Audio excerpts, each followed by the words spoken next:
Bob Wilfer here, once again thinking about how we perform video examinations.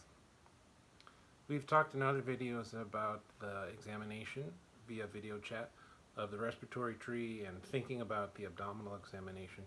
Now I'd like to talk about the cardiovascular system. I think that at this point in time, when a person's diagnosed with hypertension, we really got to expect them to go get a blood pressure cuff from Walmart or Walgreens. A good blood pressure cuff, an upper arm cuff, might run a person $35 or $40 and be an invaluable tool for management of their hypertension from that point forward.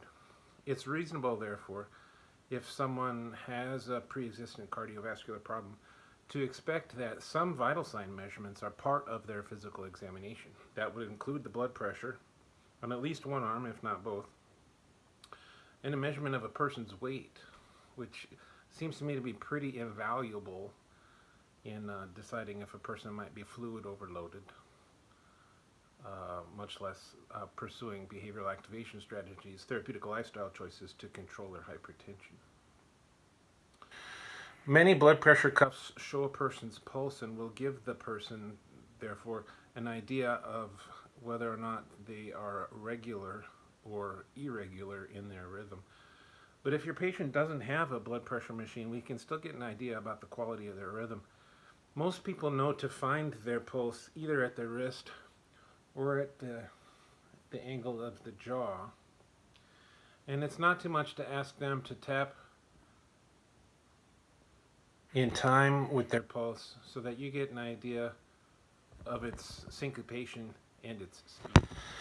Now, normally in the clinic, when we're doing a cardiopulmonary examination, we start with the vitals. And we might do a little looking, partly just to see how hale a person looks, if they're pink, if they look vigorous, but also at their jugular meniscus.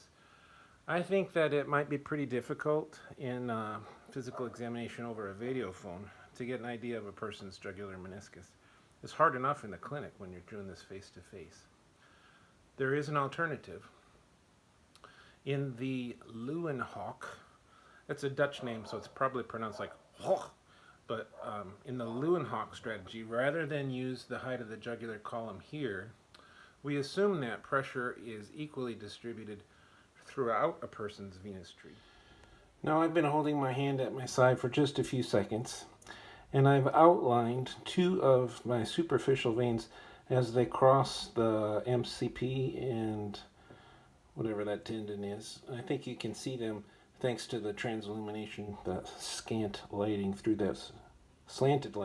this window. As I slowly raise my arm, we can still see the veins and still see them and still see them. And they're still there, but about here they're starting to flatten down. And I'm holding my arm at about this level, which suggests that at about this spot, which I hope is similar to where my atrium is going to be, is the height of my central venous pressure column. I like this method because not only do I get a linear response, but I can make pretty much anybody's veins be visible. Inspection of a person's vascular system includes not only the height of their vascular column, the jugular venous pressure, but usually also observation of extremities. Are they pink? Are they warm? Are the forelegs edematous or not? And it's pretty easy to ask somebody to push into their forelegs and see how big of a dent they leave. And we can tell even from a physical examination via video chat whether somebody's red, has dependent pallor or elevation, dependent rubor or elevation pallor.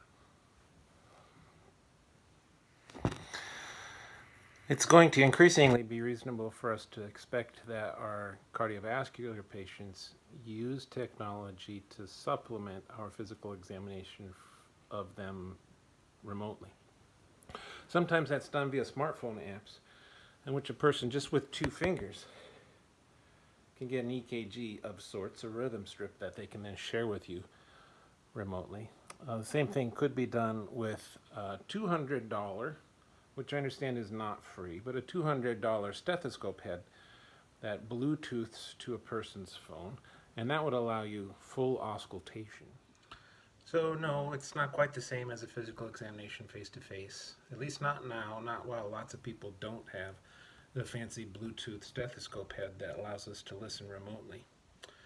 But it's not fair to say that our physical examination of the cardiovascular system, done even in a video chat, is worth nothing.